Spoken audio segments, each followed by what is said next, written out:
It's awesome. I mean, it's good to be back. It's awesome to come back here and actually see people that I saw before. You know what I mean? And I don't know. It's just I'm all about the experience. You know what I mean? And coming over here is just like it's insane because I never thought that I'd even get out of my state. You know what I mean? And being able to come overseas and have people appreciate what you do it's like a dream come true. You know? It's really awesome. I don't know. I don't really keep up with the whole business side of things, you know. I just focus on music and hanging out with my friends and, you know, just trying to be a normal dude, you know. So I don't really focus on that stuff. I let the business, I leave the business for the business people, you know.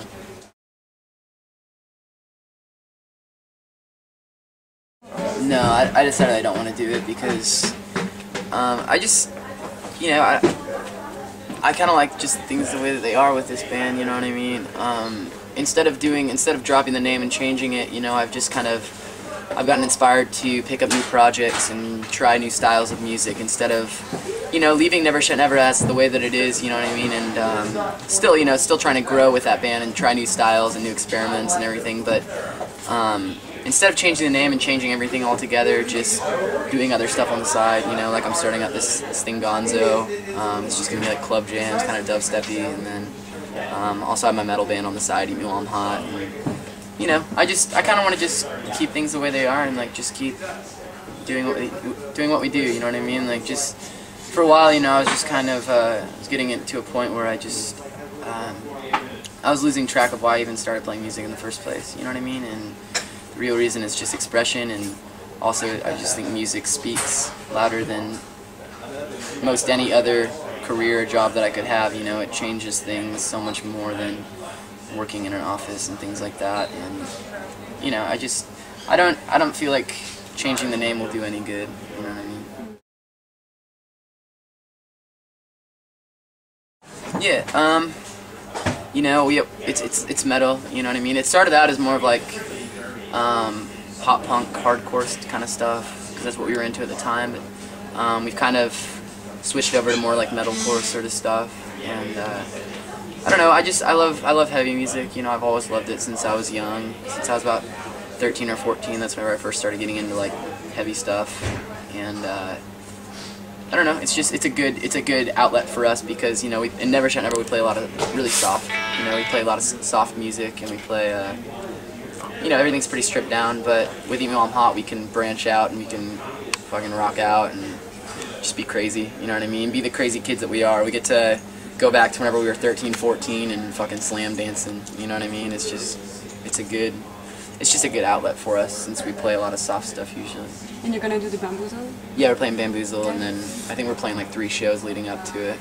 So that should be really fun. The only thing about Eatmewhileimhot is whenever I do heavy vocals, like, I lose my voice really easily, so I'm going to be out of a voice for a couple days probably. So.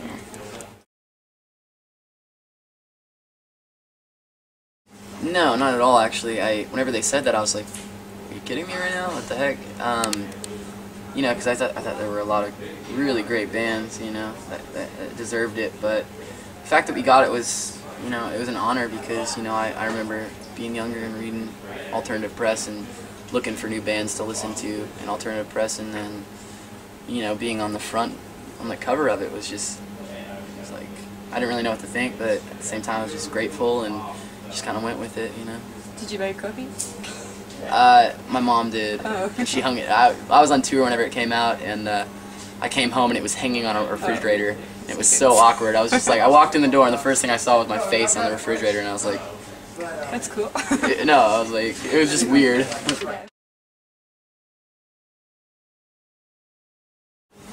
You know, it's Nick's record. We're producing it ourselves. We're producing it with our buddy back home, and you know, we're just trying new things, and you know, I'm just keep writing songs, and it's not. We're not trying to change the world or anything. We're not trying to be the biggest band in the world. You know what I mean? We're just.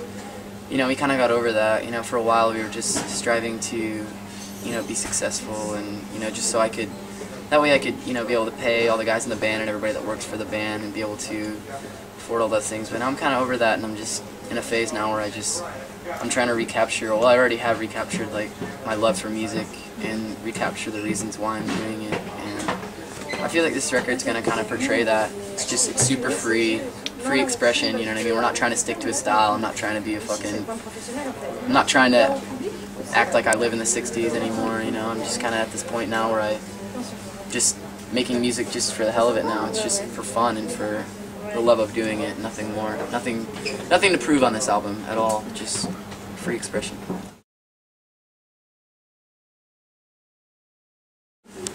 I don't know, I'll either come up with like a chord progression or I'll come up with like something in my head, like a little melody or some kind of something, you know what I mean? And usually songs for me, they just progress, you know what I mean? Like they start out with a little idea and then over time they slowly become more and more. I usually write on the acoustic guitar to start out, and then after that I start intertwining new elements like keyboards and, you know, little folk instruments or things like that. But it usually starts with just a simple idea and then kind of branches off that. Do you first write the lyrics or compose the music? It's usually, I don't know, it kind of varies, you know what I mean? Some songs I'll write all the lyrics first, kind of a poem, and then I'll put music to it. But other times, that's more of like the more like poetic songs, more like, you know, more freeform style. And then with pop songs that I write, it usually starts with like a melody or a chorus that I write in my head, and then I'll put to a guitar and then write everything around that hook, you know. But there's definitely like a big difference between songs that I write for expression and then pop songs, you know what I mean? Because they're two different monsters.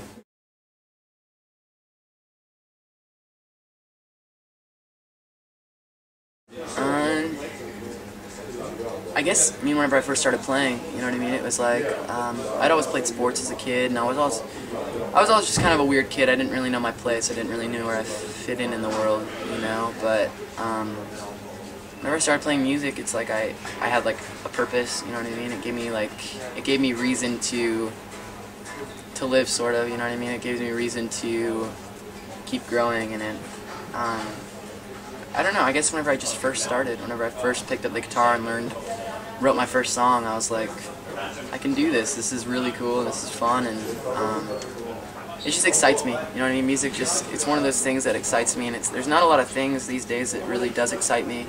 But whenever I have like an idea for a song, it just gets me stoked. It gives me reason to like wake up and fucking go for it, you know.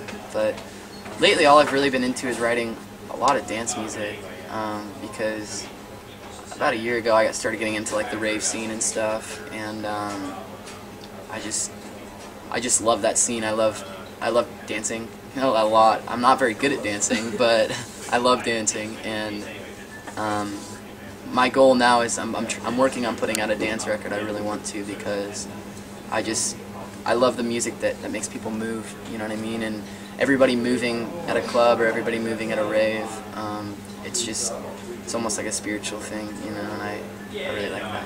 Like the bigger? I mean, maybe I don't really like the club scene where like everybody just goes and they try to like hook up and shit, but I really like dancing in the sense of like expressing yourself and getting, you know, letting your energy free and just letting yourself be free, you know. Dancing it gives you a sense of freedom, and that's what I really enjoy. I don't really enjoy like the club scene, everybody just getting drunk and like trying to find somebody to take home. You know, I'm more into like dancing and making friends, and like that's why I really like the rave scene. It's because it's more about that. It's more about everybody being together and being free and expressing themselves together instead of just going to a club and looking for somebody to fuck. You know what I mean? Like that's not my scene.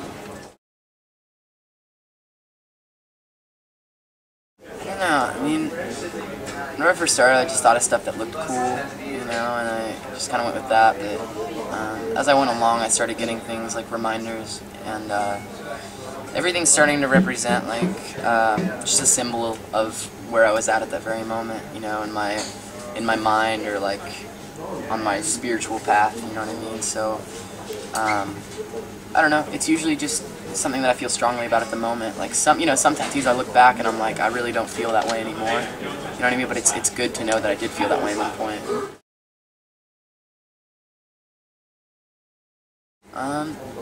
You know, Whenever I started touring first, that's whenever I really started smoking a lot of cigarettes, because it's just like you got nothing to do. You know, a lot of the time, you know, you're just kind of you go to the venue, you sound check, and then you wait to play the show. There's a lot of free time in there, and you know, before I started touring, I would smoke cigarettes here and there, you know, like with my friends. It'd be like, we felt like we were bad for doing it, so we'd like do it. But then whenever I started touring, that's whenever I first started really picking up the habit. I was about 16 whenever it really first started, because I was touring with people that are older than me that could buy them for me. I just thought that was the coolest thing. So that's probably how I really started getting addicted to nicotine. Now I gotta say I'm a complete addict to nicotine, which is a horrifying thing. Like, I can't go like an hour without smoking one, so I should probably cut it out, but I'm still enjoying it. I'll quit before I die. That's what I keep telling myself.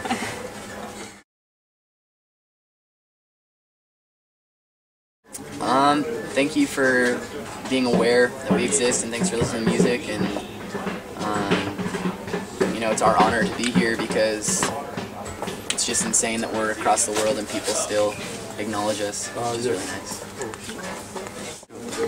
Hey, it's Christofer Drew from Never Shout Never, and you are on MakeMyMillenium.com.